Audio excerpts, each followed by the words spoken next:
எல்லாருக்கும் தெரியும். எங்களுக்கு என்னன்னாக்கா அந்த உத்தரவு ஜீவோ வந்து எப்போ மாற்றுவீங்கிறது அப்பதான் அதுக்கான இத்தனை மாசத்துக்குள்ள மாற்றம் இல்லை அப்படின்றத ஒரு ஏதோ ஒரு தகவல் வந்து சொல்றாங்க. அப்படி இல்லாத பட்சத்துல எத்தனை பேர் கலந்து போனாலும் சரி நான் ஒருவன் நடுநிலையில் உயர்நிலை வரைக்கும் ஐஏஎஸ் அதிகாரிகள் எல்லாருக்குமே போன் பண்ணிட்டு எல்லாரும் பலனும் இல்லை. அரசியல் பிரச்சனைகள் ஆதரவும் தெரிவிக்கவில்லை. கடந்த 9 ஆண்டு காலமாக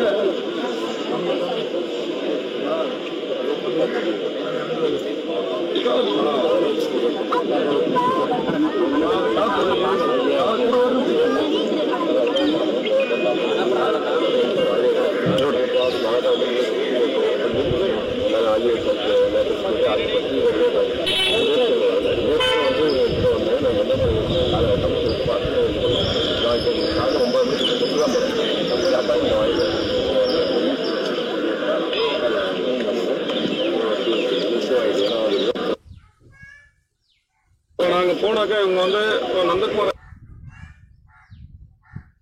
சொல்றாங்க. அவர்கிட்ட ஏகப்பட்ட மனுக்கள் கொடுத்தோம். அதே தாண்டி பள்ளிக்கல்வித்துறை அமைச்சர் வீட்டுல கிட்டத்தட்ட 1.5 டன்னுக்கு மேல எங்களுடைய மனுக்கள் மட்டுமே ஒரே நாள்ல இதை பண்ண முடியும். ஒரே நாள்ல நாங்க கேட்கலாம். நீங்க போய் அப்பார்ட்மெண்ட் வாங்கி கொடுத்துருக்காங்க. 3 பேர் 4 பேர் எத்தனை பேர் 4 பேர் வந்தாங்க.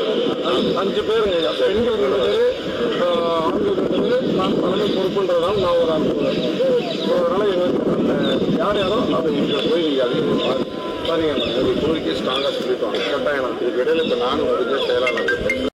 நான் அமைச்சர் பேசுகிறேன். நம்ம சாயந்தரம் போய்க்கிறோம். சரிங்க சாயந்தரம் போய்க்கிறோம். நீங்கள் வந்து தொடர்ந்து பிரச்சனை இல்லை. ஆனால் அது இந்த அடிப்படை வசதி இல்லாமல் போட்டு வளர்த்திட்டு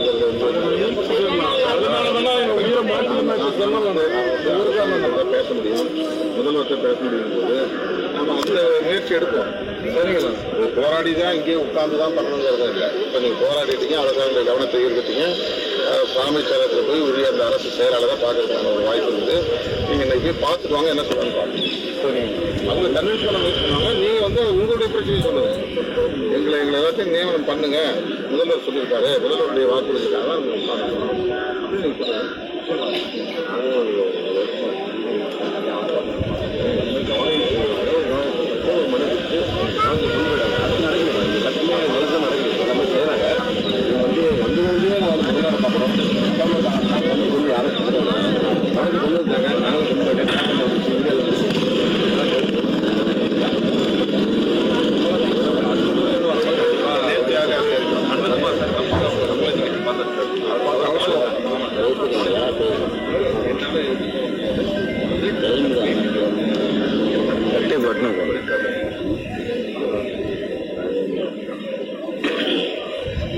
நீங்க இப்ப சார் கொடுக்குற வாய்ப்பு சார் வந்து உங்களுக்கு தேவை.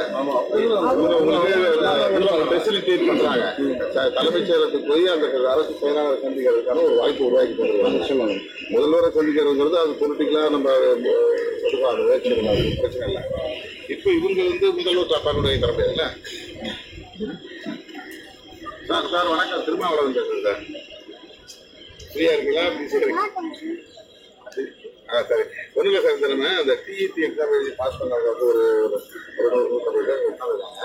1000 பேர் வந்து 4வது நாளாக இங்கே உட்காந்து டிபி வளாகத்துக்கு உட்காந்து சொல்லியிருக்காங்க. அப்போ ஜிஓ 149 அதை நம்ம ஏடிஎம் போட்ட வந்து அதை இது பண்ணணும்.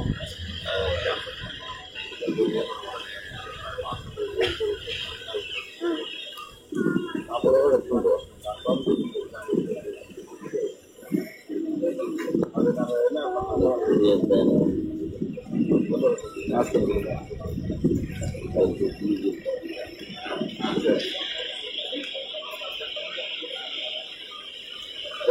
இப்போ நாங்கள் அங்கே வர சொல்கிறோம். அமைச்சர் ஒரு வார்த்தை நீங்கள்